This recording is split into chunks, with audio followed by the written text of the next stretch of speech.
Во новата епизода 10 прашања со ви носиме спортска инспирација директно од спортските терени. Наш денешен гостин е младиот и талентиран пинг-понг играч од Гевгелија, член на пинг-понг клубот Гевдион 2023 и вистински амбасадор на спортот во нашиот крај, Кристијан Бојмалиев. Во наредните минути ќе зборуваме за почетоците, тренинзите, предизвиците и идните цели во спортот. Добре дојде, Кристијан. Добро ве најдов, драго ми е на вашата покана и што сум дел од вашата емисија. Ви благодарам уште еднаш на поканата. За самиот почеток на нашата емисија, како започна твојата пригазна со пинг-понгот? Мојата пригазна со пинг-понгот има еден многу интересен почеток, бидејќи тоа уште од самите мои почетоци кога бев основно оделение. Јас потекнувам од село Негроци, нели, општина Гевгелија. Во Негроци имаше во тој период една како да кажам, кафичка и што имаше пикадо, имаше билјард и такви работи, и имаше и пинг-понг маса. Кога уште во пинг-понг во нашата општина не беше толку и развиен и сето тоа, имаше една маса, потекнувам од пинг-понгарска фамилија, мојот татко и чичко се пинг-понгари, и гледајќи ги нив како играат, пинг-понгарската фамилија, самиот талент се произлезе овде и овде вака започна мојата приказна во далечната 2008 година. Како се роди идејата за формирање на пинг-понг клуб во Гевгелија? Идејата за формирање на пинг-понг клуб во Гевгелија се роди после двата хуманитарни настани од Црвен крст Гевгелија под водство на секретарот на овој турнир. Двата турнири беа одржани во 2022 и 2023 година во спортската сала 26 април, каде што и двата имаа хуманитарен карактер. И вака после таа 2023 во која јас лично бев организатор на тој турнир и нормално играч, тука после овој турнир наидовме на исти страни со раководството на Црвен крст и вака започна идејата за формирање на пинг-понг клуб Гевдион 2023. Дали постои интерес за пинг-понгот како спорт во Гевгелија и околината, и ако да, дали е поголем кај младите или возрастните? Интерес за пинг-понгот во нашата општина, јас сум прилично позитивно изненаден дека постои. Лично во овој момент сакам да го истакнам моите организацијски моменти до сега. До сега имам организирано 4 пинг-понг настани. Најпрво започнав со втората година, нели, во 2023 кога го организиравме хуманитарниот турнир во Црвен крст. Потоа имавме еден турнир каде што го промовиравме клубот Гевдион и секако два настани со кои лично се гордеам, тоа се Негроци Open 1 и Негроци Open 2, каде оваа зима 2025 лично го достигнавме максимумот во пинг-понгот во Негроци со формирање на една зимска бизнес лига каде што броеше 30 надпреварувачи. Со самото тоа што беа 30 надпреварувачи и бевме од 2010 генерација до 1962, со тоа можам слободно да заклучам дека имаше од мали нозе до ветеранска категорија. Имаше кадети, јуниори, луѓе како мене, но и ветерани кои што се сметаат над 40 плюс и над 50 плюс, со тоа што највозрастниот играч беше 63 години. Сега морам да напоменам дека повеќе се повозрастни, работиме на тоа да има што повеќе млади, но за тоа веќе е народно прашање. Кои се активности ги имате спроведено досега преку клубот? Досега преку клубот се што имаме организирано се организирани турнири, лиги, кои што, нели, оваа зима имаше лиги, но последните месец време активно се работи во клубот. Што сакам да кажам со тоа? Веќе имаме формирано секции на јуниори и кадети. Кај јуниорите можам да се пофалам дека веќе имаме 6 активни јуниори кои тренираат, имаме свој личен тренер. Тренерот, морам да го кажам со име и презиме, Борчо Станков, го поздравувам. Формирани се и раководните тела, јас сум координатор на ППК Гевдион 2023, тренерот веќе го напоменав. Јуниорите бројат моментално 6 и мислам дека оваа бројка ќе оди некаде максимум до 8-10, но нашата главна цел се кадетите, а тоа се основните школи кои што ќе започнат септември 2025 година со промоција на овој клуб низ основните школи во општина Гевгелија. Во изминатиот период по социјалните медиуми кружи најава за Гевгелија Open 2025. Може ли подетално да ни го представиш настанот кој следи?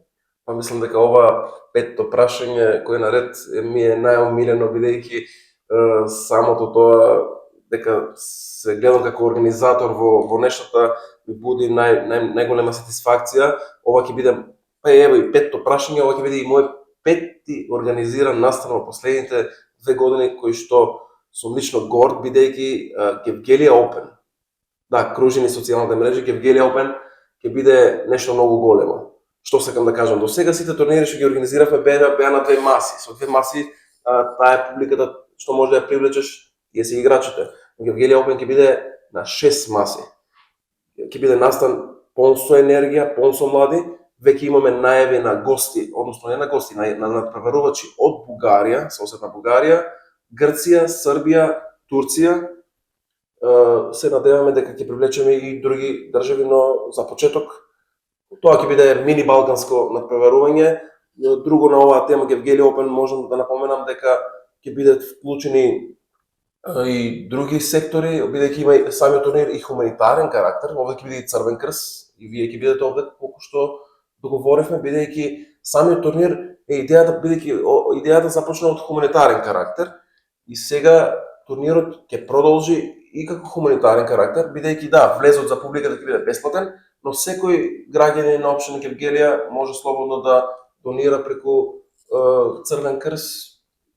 Така да не само што ќе има хуманитарен карактер, очекувам огромна посетеност и фантастична дружба. Сега да ги најавам датите, ова е одлична можност. 23 и 24 август 2025 ќе се случи Гевгелија Open.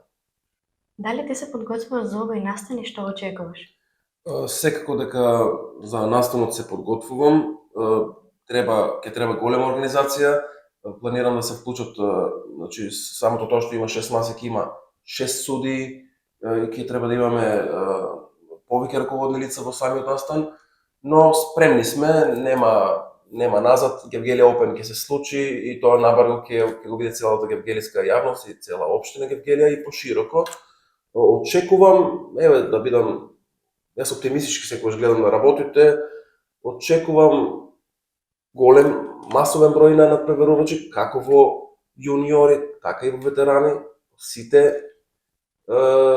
од сите страни, сите популации, но очекувам и голема посетеност на публиката. Сепак доаѓа некаде крај на август, луѓето се враќаат од одморите, така да очекувам да биде спектакл во спортската сала 26 април Гевгелија. Дали според тебе пинг-понгот заслужува повеќе внимание кај младите? Дефинитивно пинг-понгот заслужува повеќе внимание кај младите. Зошто тоа го мислам? Тоа го мислам бидејќи пинг-понгот е еден спорт кој што придонесува правилен развој на секој млад човек. Пинг-понгот не е физички спорт. Например, младите, да кажеме, оние секции кои што се кадети, кои што планираме да ги воведеме од септември, тоа се сепак дечиња, девојчиња од 10, 11, 12 години, кои што многу е подобро да почнат со пинг-понг, а не веднаш во теретана, кои што прават грешка, бидејќи тие се во тој развитот на, оној пубертетски период кога почнува. Според мене лично тоа не е правилен начин да се почне веднаш со теретана, туку подобро се почне со пинг-понг. Нормално, не ги осудуваме другите спортови, фудбал, кошарка, јас сум за сите спортови, но пинг-понгот е стварно не само физички спорт, туку и умствен спорт, односно психолошки спорт. Со пинг-понгот се развива мозокот, тоа дефинитивно. Како може младите и останатите сограѓани да се приклучат на вашата мисија? Во нашата мисија секој е добредојден. Тоа уште на почетокот сакам да го најавам. Секој е добредојден, од кадети, јуниори, така и повозрастните, веќе имаме и ветеранска секција. Секој е добредојден, само треба со него да понесе една добра енергија, позитивна мисла и спортски надпреварувачки дух. Така да јас сум отворен за секој кој што сака да биде дел од клубот, дел од настаните што ќе ги креирам и слично. Кој е твојот сон? Со кој светски спортист, пинг-понг играч би сакал да се натпреваруваш еден ден? Овде ова прашање е малку потешко, бидејќи имам доста надпреварувачи кои што сакам да еден ден да изиграм еден пинг-понг надпревар, но нека биде Хуго Калдерано од Бразил. Тој е моментално трет на светската ранкинг листа. Сите ќе кажат можеби требаше да одберам некој кинез, но сепак замислете трет на светска ранкинг листа да доаѓа од земја како Бразил, кој што сите знаеме дека е фудбалска земја, но еве и пинг-понгот и во Бразил се работи, а тоа ми дава мотив зашто да не биде и во Македонија. Што би им препорачал на младите идни генерации кои сакаат да се занимаваат со пинг-понг и спорт? На младите идни генерации кои доаѓаат би им препорачал да се бават без разлика дали тоа ќе биде пинг-понг, фудбал, кошарка, ракомет или било кој спорт, па нека и пливање, било што, да се занимаваат со спорт, бидејќи само спортот е тој кој што ќе воведе правилен развиток на секој еден млад човек.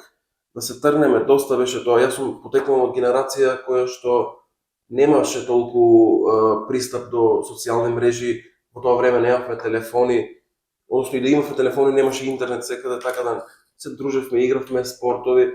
Значи, да се тргнат од компјутерите, лаптопите и телефоните, бидејќи тоа не е правилен начин на еден развиток на еден млад човек, бидејќи со спортски дух, до спортско тело, до спортски разум, тоа е една моја кратка препорака до младите и секако доколку сака било кој млад, еве не гледа во емисија, доколку сака, го знае моето име и презиме Кристијан Бојмалиев, слободно нека ме контактира, секој е добре дојден и секој може да биде дел од оваа приказна пинг-понг, но не би му се налутил доколку оди во друг спорт, бидејќи јас лично спортувам и кошарка и ги поддржавам сите други спортови.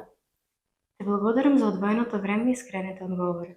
Ви благодарам на поканата што е еднаш, ми беше драго што учествував во оваа емисија и ви поттикнувам уште многу вакви емисии со многу вакви успешни други луѓе низ нашата општина и пошироко.